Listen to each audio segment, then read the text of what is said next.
Bom dia. Eu fui convidado pelo Dr. Roberto Livianu para comparecer nesse evento e, infelizmente, pelos trabalhos aqui, intensidade dos trabalhos em Curitiba e por compromisso que eu havia assumido, isso não foi possível.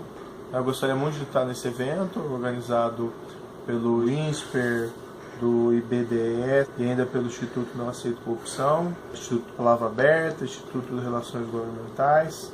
Parece ser um evento de bastante qualidade pelos nomes aqui presentes, mas infelizmente não poderei ir. Acho que esse é um momento importante na vida institucional brasileira, desde talvez o julgamento da Ação Penal 470 em 2012 pelo Supremo Tribunal Federal, houve um maior despertar dos brasileiros a respeito do problema da corrupção e como isso afeta não só a nossa economia, nosso bem-estar, mas igualmente a qualidade da nossa democracia. E esse sentimento cresceu, a meu ver, também a partir das revelações vindas principalmente das investigações no âmbito da assim chamada Operação Lava Jato. Os brasileiros descobriram que a corrupção, e aqui eu me refiro unicamente aos casos já julgados na Operação Lava Jato, que a corrupção no Brasil é profunda, ela é espalhada e ela é serial. Se as instituições não responderem à altura, esse problema tende a se agravar. Em parte, como ilustra a própria Ação Penal 470 e também como ilustra a Operação Lava Jato e outros casos que têm aparecido por aí, é possível apresentar respostas, sim, para essas questões. E as respostas têm que ser múltiplas. No âmbito da justiça criminal, os processos têm que ser efetivos. Então, se desde que comprovada a culpa, a responsabilidade criminal, tem que se seguir uma consequência, que no processo penal, para esses crimes mais graves, normalmente é uma pena de prisão. Não obstante, para além disso, seria importante que fossem feitas aí reformas mais gerais em relação ao problema da corrupção. Reformas que aumentassem a efetividade da justiça criminal e reformas que diminuíssem os incentivos e oportunidades da prática de corrupção. Até o momento, a única coisa de mais geral que veio foram decisões do Supremo Tribunal Federal. E é até interessante, o Supremo Tribunal Federal, em princípio, é uma instituição cujos representantes não são eleitos e, em princípio, seriam menos sensíveis a essas demandas populares. Mas, surpreendentemente, é o tribunal é a instituição que mais tem reagido.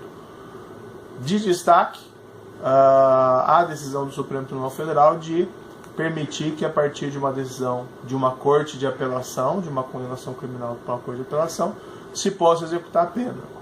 Essa decisão foi tomada em julgados do Supremo Tribunal Federal em 2016. O primeiro deles, a lavra do saudoso ministro Teori Zavascki. Eu acho que é um grande legado jurisprudencial do ministro.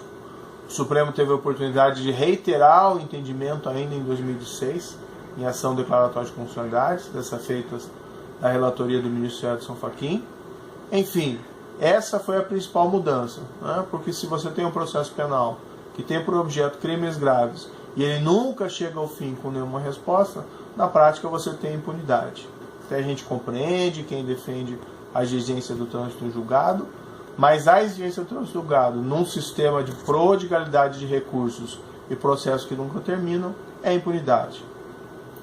Há que se ver com preocupação recentes afirmações de alguns ministros que pretendem mudar o seu entendimento, algumas pessoas que pretendem que esse entendimento, esse julgado seja revisto.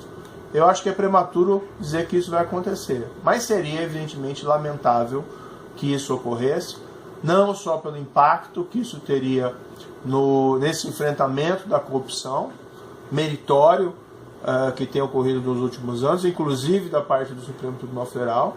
Isso seria evidentemente um retrocesso enorme. E, além disso, pelo próprio respeito ao legado do ministro Teori Zavascki. Mas, para além dessas questões criminais, como eu disse, preciso mudar, preciso que nossas lideranças políticas sejam mais sensíveis a esse tema, e para isso são importantes eventos como esse, em que pessoas qualificadas como os senhores e senhoras discutam esses temas sobre corrupção, seja tratando do aspecto das leis penais, seja tratando aí das questões de legislação eleitoral, seja tratando aí sobre questões da lei de improbidade, o que é algo muito significativo. E também discutir, isso é muito relevante, o papel da imprensa. A imprensa brasileira tem tido um papel muito importante no que se refere ao enfrentamento da corrupção, não só pela característica dela hoje muito arraigada de produção de matérias, de jornalismo investigativo, isso auxilia muito a descoberta desses crimes, mas igualmente porque a mídia tem dado um suporte muito significativo a esses trabalhos do judiciário mais fortes contra a corrupção. É importante que essas questões sejam realmente debatidas e que se tenha a percepção de que a redução da impunidade, a redução da corrupção não é uma tarefa exclusiva do judiciário, mas de toda a sociedade, incluindo aí a sociedade civil organizada, a opinião pública e esses órgãos de imprensa.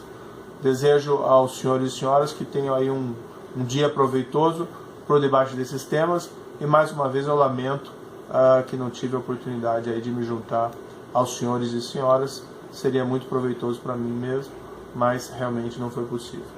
Um abraço para todos.